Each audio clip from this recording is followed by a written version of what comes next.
Hi, so welcome everyone to this first Irresistible Climate Conversations hosted by the Taos Institute. So this is the first of hopefully a series of events bringing people together on the topic of climate change, and especially with the intention of sharing stories of success and innovation and thriving and climate solutions. Just a few words about the Taos Institute. We're a nonprofit educational organization. We're virtual. We were founded in Taos, New Mexico, but we are entirely virtual.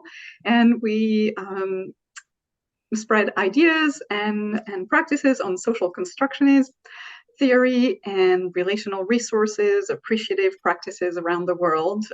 Or we invite people in our community, scholars, practitioners, students, change agents, anyone interested in those ideas and across disciplines. We offer a lot of resources like books through Taos Institute publications. Many of them are free for download on our website. We have many manuscripts and dissertations on our website, podcasts, videos, lots and lots of resources on social construction. And then, of course, we have the online community, the Taos Institute Commons, where we really bring people together and encourage people to connect with each other, to share resources. And we have lots of events in this community. So we have meet and greets every 2 weeks. We have Taos conversations on a variety of topics. These are all free events and open to anyone. And now we have these climate conversations. So welcome. I'm so glad that you were able to join us today. And I'm Alex Arnold, so I'm the executive consultant for the Taos Institute, and I'm also a climate resilience coach, which inspired these new events. So just a brief word about how I came up with a name or the idea, and it was in an interview with Clover Hogan. She's a young activist, and she was talking about irresistible climate action. So how to, instead of feeling pressure and trying to change people's minds and pressuring people to take action. So she was really advocating for making climate action irresistible. And I just loved this idea, and I thought how fitting for our community at the Taos Institute to maybe create irresistible climate conversations. So this is where the name comes from. So I was inspired by Clover. And this is very informal, as many of our events are. So there's no very structured agenda. This is not a lecture or content sharing by any means. It's really us coming together and working together and co-creating this space, co-creating a conversation that hopefully will leave everyone with a bit of hope and inspiration and ideas to spread the word and spread those practices. So my invitation to you in the announcement was to bring a resource, a story of innovation, thriving, resilience, climate solution, technology, updates or novelties, and to share with each other. So what I'm proposing, we're a small group, so this can be very interactive. If you can be off on camera and off mute. So feel free to join us. That would be great, but I understand if you can't. And I would invite you, if you can, if you are at the computer and you can manage the 2 windows, I would love it if you would actually share the resource that you brought. Hopefully you have a link to share, or maybe it's a story that you just want to share and don't have a link to it. So I was thinking that we could put our resources in the comments section of this event, so that others who couldn't join us today will be able to access them. So that's one way we can start by spreading the word. And then maybe I would offer that we spend about 10 minutes picking a story or a resource that someone else brought, and just spending about 10 minutes like reading through it, exploring that resource, and then coming together as a group and introducing that resource in a few words or a few sentences. So something very brief, really, nothing very formal. And we can do that maybe a few times and see what comes up. And how does that sound? Sounds good. So maybe we can come together. So would anyone like to share? And again, before we do that, I really do want to acknowledge obviously the gravity of the climate situation and what everyone is experiencing in one way or another, how it impacts every area of our lives and in different ways, especially in this community where we are from around the world. So acknowledging this and the challenges and the difficulties of the experiences that we're all having, my invitation would be to hold this space to really uplift each other and intentionally share stories of hope and what is working well and the innovation and the initiatives that are happening that can help us in the face of those challenges. So I'm opening it up to all of you and wonder what resource you have picked and explored and what you learned, or maybe you can describe it in just a few words and describe your experience as you were reading about it or learning about it. What is it that inspires you or excites you or that you're curious about and may want to explore more or tell someone about? Who would like to start? I will start. Oh, go ahead. Yeah. No, go ahead. Well, I was going to say, I think it sounds like most everybody here is deep into science, and I am not a science person. I am just a reader and a storyteller. Mm-hmm. And I put down the book that I had just read. It was recommended by the Sierra Club reading group discussion, that I didn't go to the discussion, but I got the book. And the book is The Overstory by Richard Powers. He is an amazing author, and you learn a lot about many of the trees around the world that we don't usually get to talk about. And the whole idea that there could be many things, 6 different characters in the book, and you learn their beginnings, and you learn what they did with their interest in trees, and then the activist area that they went, and then there's the after section where you see what happened to them.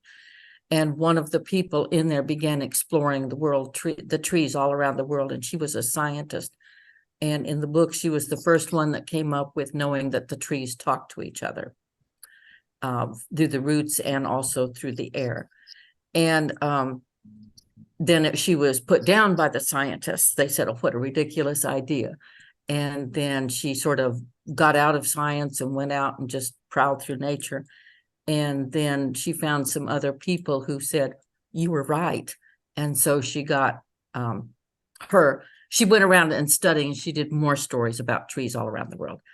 It's very interesting. It goes through some of the activist things that they did out in California, Oregon, about the cutting downs of trees. So it's more of an interesting thing, and it deals more with the environment than with the climate change. But all those things happen because the more trees we cut down, the more things will change in the climate and with the environment and go along with that. So that was one of the things I wanted to share if no one had heard about it. Thank you. Wow.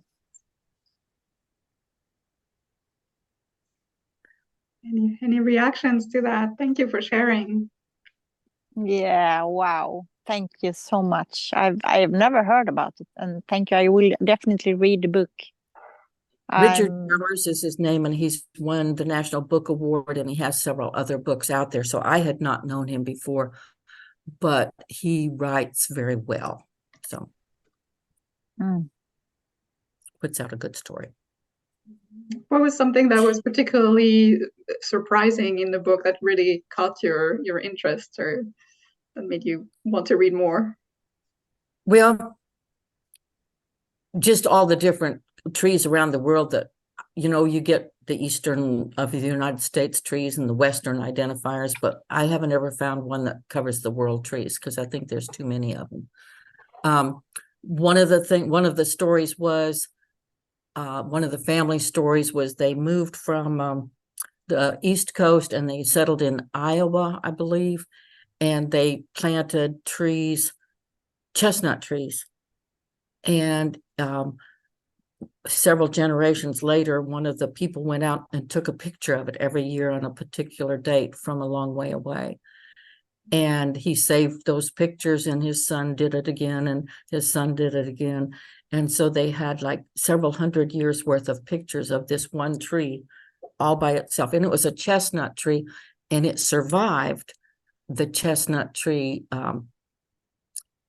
where all the other chestnut trees died, because it wasn't connected to anybody other chestnut tree that would infect it. So that was an interesting story. I have no idea if it's true, but it became a landmark for people to come by and see. In the state of Iowa, for those that don't know, it's very flat, and there are not a lot of trees there in most places. So this huge chestnut tree stood up, and everybody drove by it to see. And the young man that now lived there on the farm, joined forces with a young woman who just happened to stop by, and they decided to go west to the redwoods, and they became activists to try to stop the cutting. And they lived up in a huge redwood tree for several months, or a year, I think it was. Anyway, so it may cover a lot of the stories that I've only heard about and not read a lot of information about. Once their tree got cut down, they had to get out of it, and their tree got cut down. They went up to north, and they became being more dangerous activists and doing more damage. And at the end of the story, you learn that they both escaped. I think she actually died, but he ended up getting away from the authorities, and his activism started setting fire to machinery and the tree cutters' materials and everything. So they got to be very active activists and destroying things. And he does the overstory. He lists his chapters by the roots, the trunk, the next thing, and then the overstory. And the overstory is sort of the culminating chapter, where you see how everybody's ended up and how so many of them still believe in what they're doing, what they did, and what they were trying to do. So he tries to end it on a hopeful note. Yeah. Thank you.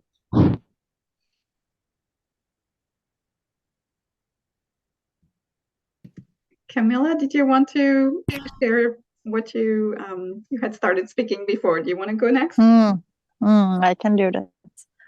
I'm very touched of the story of the trees. Impressed of people who is living that close to their values and really doing,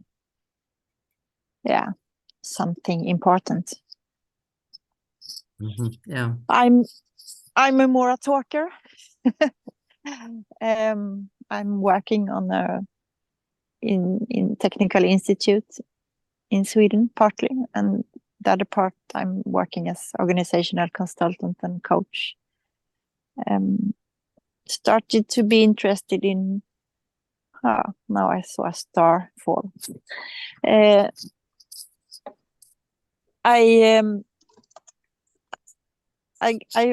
I became a grandma 2 years ago, and the year before, my daughter took the MSLS. It's like a master in strategic sustainable leadership at the same institute where I work.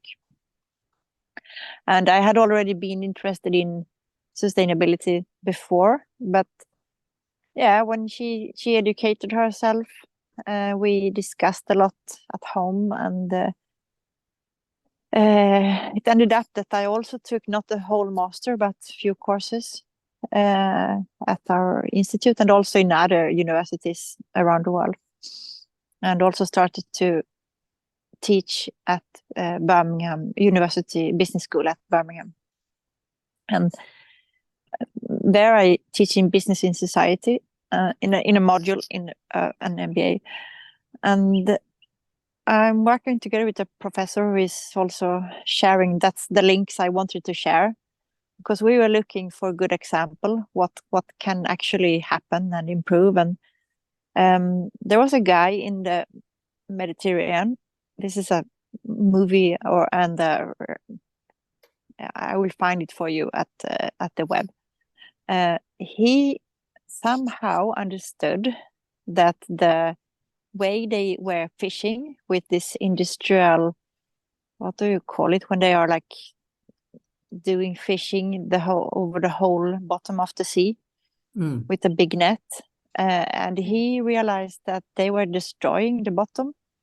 So he started to find out ways to make hinder, like he did put obstacles on the sea, on the bottom of the sea, and started to get people to like get involved in this. And then he could put those obstacles on a bigger and bigger area of close to where he lived, and started to get tourists on the boats instead. And then the bottom of the sea healed. So it started to be alive again. And there were like fishes and the seawood, or everything healed and got totally amazing. And then somehow he made it an art project. So he got artists all around the world, I think it was international, to like make art that they did put in the sea as obstacles somehow, and connected that also to this. I'm not sure about the whole, if they also were diving, or if the art was able to see from the surface. I don't remember, but anyway, the important thing is that one person did this amazing project, and this is like now it's still working. So I was so impressed of this, and also connected to the research then at this institute where I work. There is a researcher. He's a founder of something called the Natural Step, and he has like found a research model where you can find out about sustainable principles. We call them SP. And also in a really nice way can explain like the tipping point and how the funnel works, that why, like in a pedagogical way, talk about why it's important that we act fast and act now. And this is, for me, it's hopeful. It's still very, very much struggle. It's very frustrating, and I don't know if I shall laugh or cry when I hear people don't think this is for real, because it is really for real, and we need to really to do something now. And people are doing things now, and more of us can do things now. Very good. And thank you for listening to me. Yeah, very interesting. Yeah. About one person's actions spreading and healing part of the environment in the bottom of the sea. That's amazing. Yeah, so very interesting and inspiring. Mm-hmm. I had heard of that stories. I believe they were sculptures, right? Or at least some of them, or the stories. One story that I'm reminded of is like the sculptures ended up being put at the exactly. bottom of the ocean. Yeah, exactly. Sorry, my bad English. Artists. No. Or arts. And I thought it's just the creativity and the thinking in new ways of it's fascinating to me that someone would have this idea of creating art at the bottom of the ocean to stop and to have this practical aspect. It started by creating the obstacle so that boats couldn't go through, and fishing nets, and it became this beautiful art project that now is attracting, and it's a thriving community. From what I think I remember, it's really helping a lot. This community to revive the community by doing so. What an example of turning things around on a very small scale, and then it really grew. Yeah. It's beautiful. Thank you.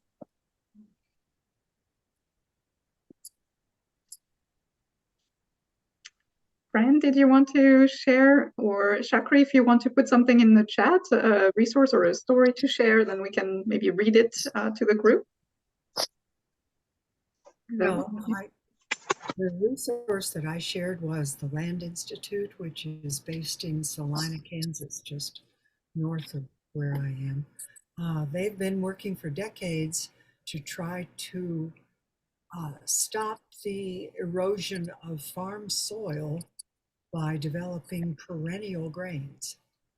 It could be planted once and harvested for years without having to do any more plowing, because of course on the plains, I live in Oklahoma, on the plains, the plowing of the prairie released the soil to be blown away, washed away, and so forth. And I think they say that some of the Great Plains crop fields lose an inch of topsoil a year. So they've been developing perennial crops, and currently their forerunner is selectively bred intermediate wheatgrass. Intermediate wheatgrass is a native. Fran, I almost can't hear you. Okay, I'll move closer here. Intermediate wheatgrass is a native prairie grass, a perennial, forms big bunches, and they have selectively bred it to increase the size of the seed to make it worth harvesting. They call their selected strain Kernza, and products are being made from Kernza, beer and bread, and it makes wonderful pancakes. I've bought the flour and used it to cook with. It has a wonderful flavor. It's like whole wheat with a touch of cinnamon for some reason.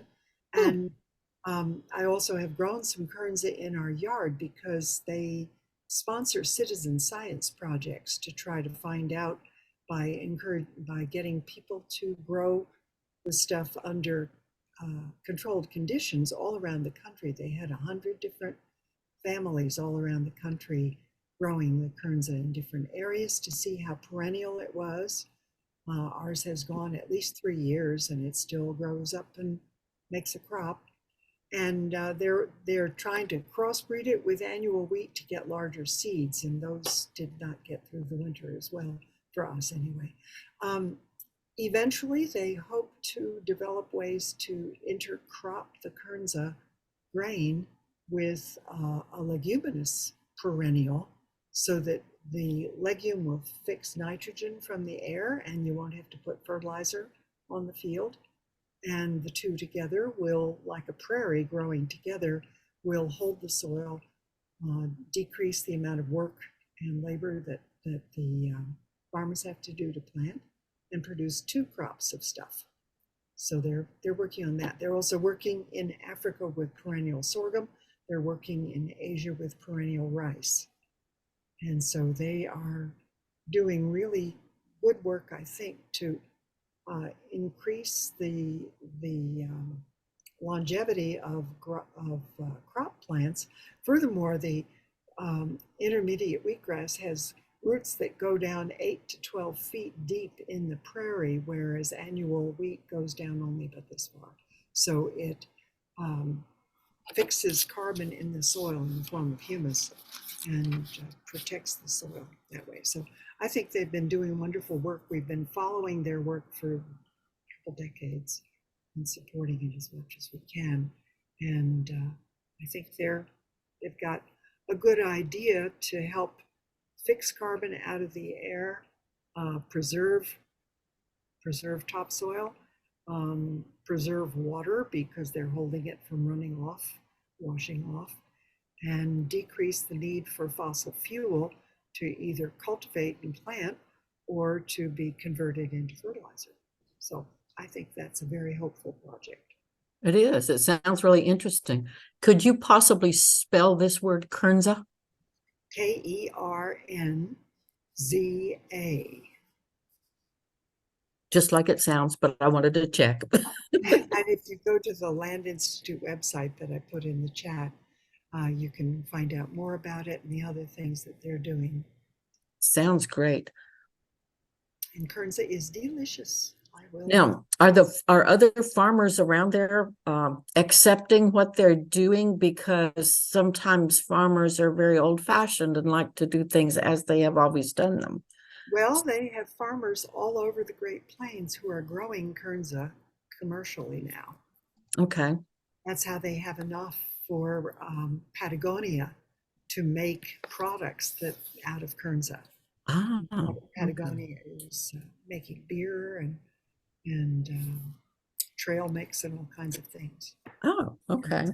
And a friend and I even found a farmer in Minnesota, I think, who would sell us 15-pound bags of Kernza flour and Kernza whole grain. Wow. The whole grain makes fabulous pilaf. When you cook it, you smell cinnamon in the air. I don't know why. It's delicious. Anyway, And you said we're so you're growing it yourself, and what kind of conditions? You said they grow it in so controlled conditions, and what kind of climate or conditions do you need? Well, the thing is, as part of the citizen science project that the Land Institute started, we have a small plot of Kernza just to see if it'll survive under our conditions, and terrible droughts that we've had the last couple summers were really hard on the hybrids that they tried to develop. But Kernza made it through, and it's a prairie plant, and it's tough. But they had 100 plots all over the country, from California to Florida to Washington State, trying to see how the Kernza would grow. And of course, they're working in Asia with perennial rice, and they've already got some that has lived through for 3 seasons.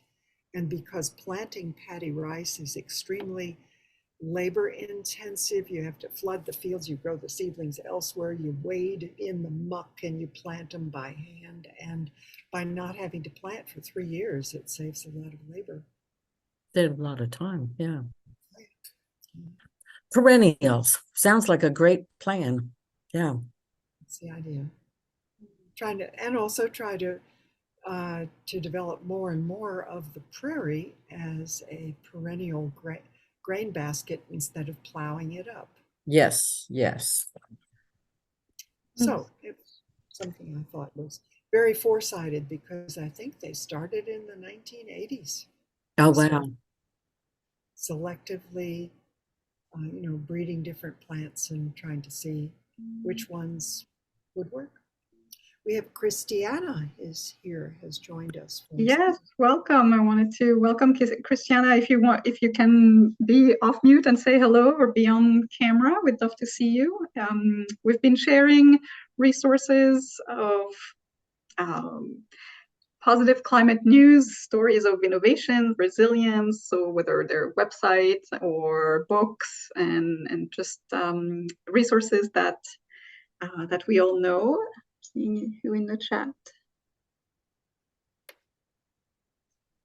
Okay, it sounds like maybe you can't talk or come on video, so feel free to contribute in the chat if there's any resource that you want to share, or we've been checking each other's resources and then just talking about them, just presenting them to the group.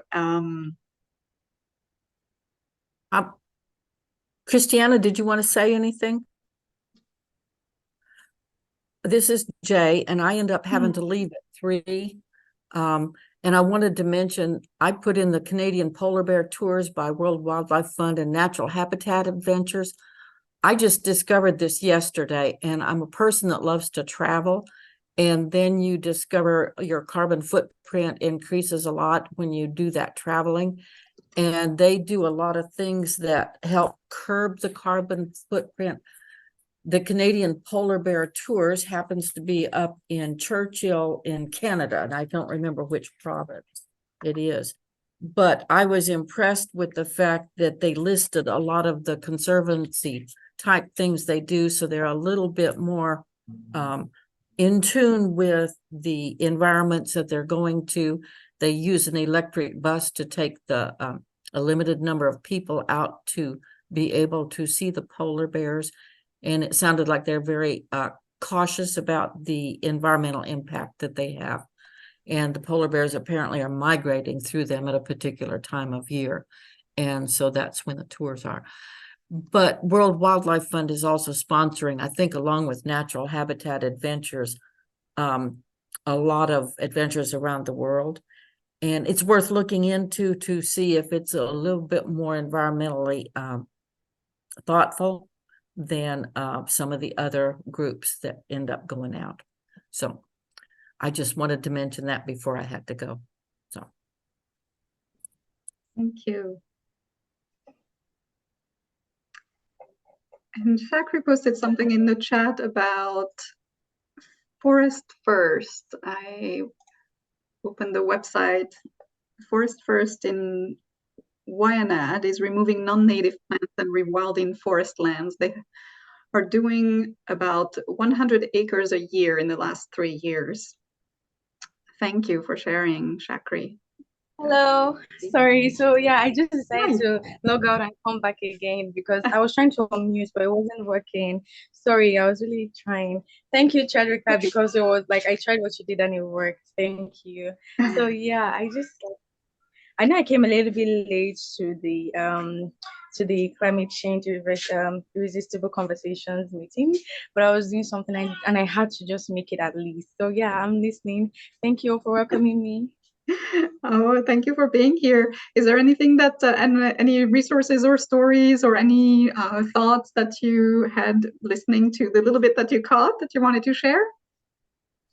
Well, so if you're talking about what like related to what she shared, I was actually trying to listen and yeah, I think the time that I really maybe you can just give me a summary, but I do have something when it comes to climate change that I would like to share maybe, but I think I'll ask, yeah, I'm from Nigeria. Thank you. Yeah, I think like my own also includes a question that I might ask like at the end of the like conversation or maybe anytime that you guys are free. But like I'm maybe just give me a little bit of summary of like what she spoke about because I wasn't able to actually focus when I was trying to unmute.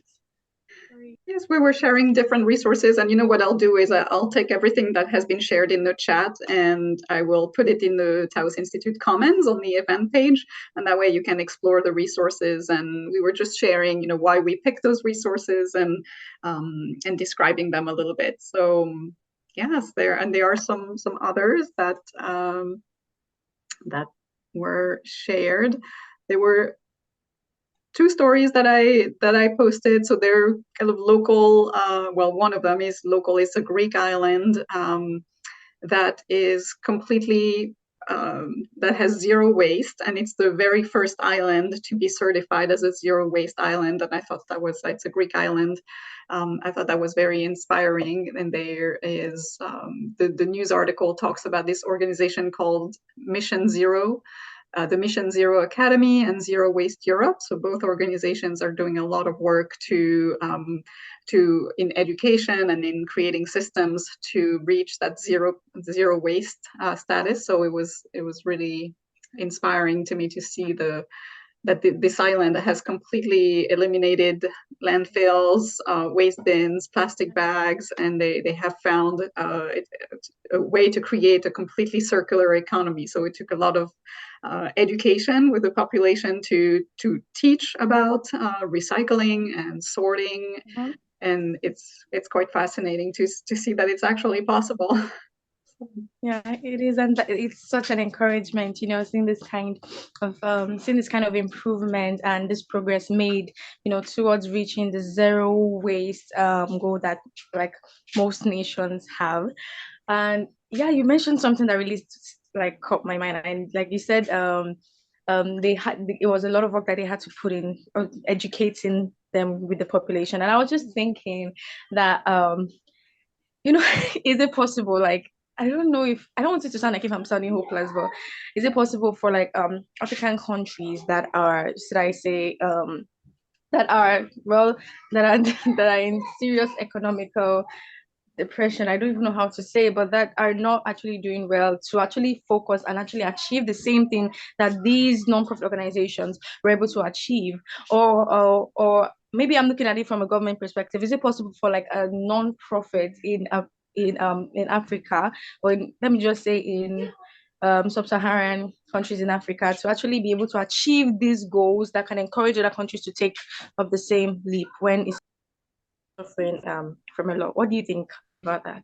Anybody can answer the question.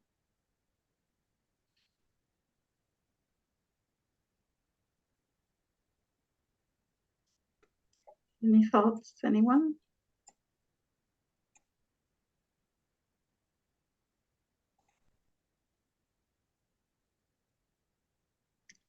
I was having Oh, a hard Chadwick, time thank following you you. Sorry. for your country. Okay. Do you Go ahead, want me Jay. to- No, I'm sorry. We started at the same. I just said I was having a hard time following what for sure the question is to be able to. Okay. Let me just ask it again. So, like it takes a lot of work for non-profit, for those non-profit, it took a lot of work, sorry, for those non-profits in the European countries. So to be able to achieve, achieve great progress towards the zero waste goal that most countries have.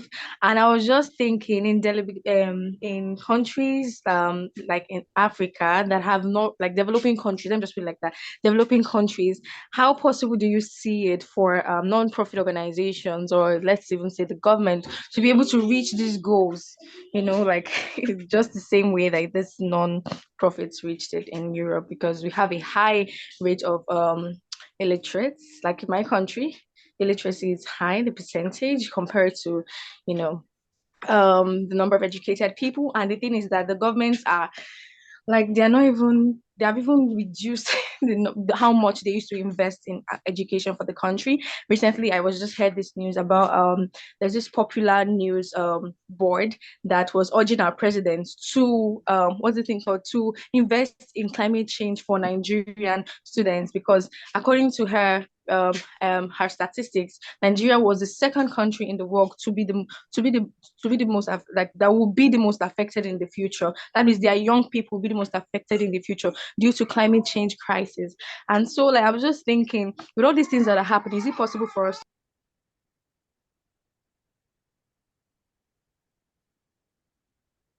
Uh-oh. I think she ended with, "Is this possible for us?" Right? Is what Okay, was that got the from her end? question. Okay. Yes. We'll take it as And I'm not sure we can answer that question in this space. Well, Anyone want I to? do think it's much like Camilla's already talked about the guy in the beach and saving the river. It takes a really dedicated or something way to inspire people to be able to do it. And I don't know as we have found that here in Texas at all in terms of recycling. People don't even understand how to recycle in their own home, let alone on a major level. So the whole population has to get in on something, and it's hard to get everybody there. And I don't know how you educate everybody about it. We've been doing it for a long time here in Texas, in both Fort Worth and Denton, since about the mid 90s, because I think we started recycling in Fort Worth somewhere in the mid 90s. And Denton does it here too, but the smaller towns don't, and some groups don't. So I'm just talking about recycling as one thing to try to get a whole group of people to try to do, let alone all other things. I noticing the time, and we have a few minutes left. A few things come to mind as I'm listening to the conversation. One is an event. Trying to find the link if I can quickly. There's an event in New York City coming up this week that is about storytelling and changing the way we talk about climate. I don't. Both of you are in storytelling. Do you know what I'm talking about? Jay and Fran, maybe. I think I did read a little bit about it, but I don't remember when or where or any of the details. But yeah, I'm sorry.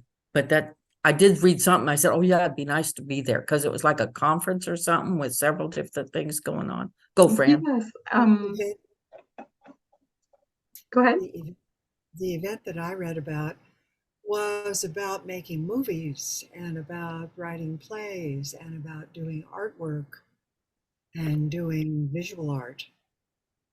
it was not about the kind of storytelling Jay and I do. Okay. So I decided that, bless their hearts, they use the term differently. Mhm. Okay. They're still Yes, telling stories, but we do stage or personal stories or mhm. in person. We don't do great big movies for it, though those are stories. Yeah, I hope they come up with something. Yes, I put the link in the chat. I found it. It's called Up to Us 2023, A Better World is Possible. So it's the New York Society for Ethical Culture that is putting this event. And yes, it's bringing together filmmakers, climate scientists, activists, storytellers, movement builders, journalists. And the topic is, changing the climate conversation. So that was one thing that I thought I'd share.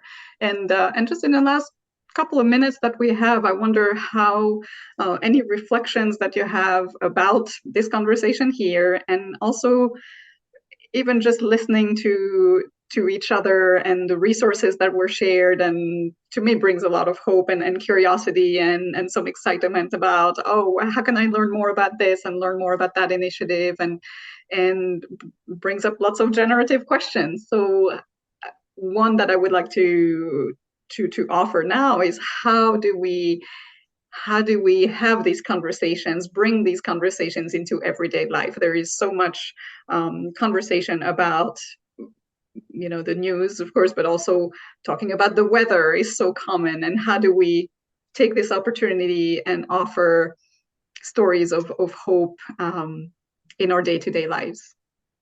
Go ahead, Fran. If you look up Catherine Hayhoe, Yes, I'm a big fan. she is very good at getting people to talk about climate change without alienating them. She has written books about it. She has TED Talks about it. And if you look up her TED Talks online, Hayhoe, I believe, you can see what her strategies are for getting into conversations without having people scream at you.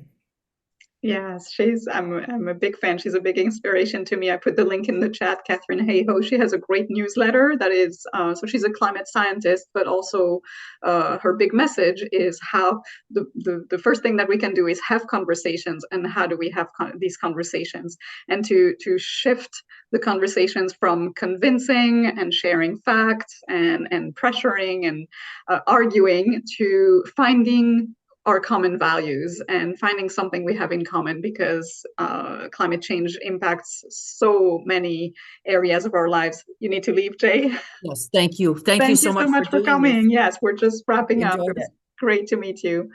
Thank you. Good to see everybody. Thank you. Keep talking. Yes, just inviting us to connect with our values and what we're passionate about, and finding connection between people, and starting those climate conversations in that way. Hi, Camilla. It's nice to see you on video. You're in the light now.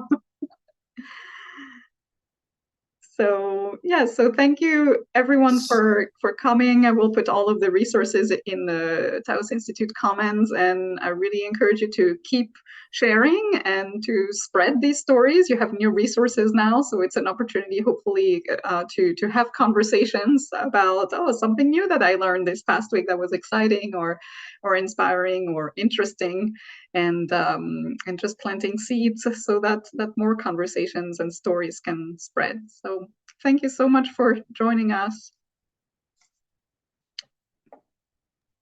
Okay, bye-bye, everyone. Bye-bye.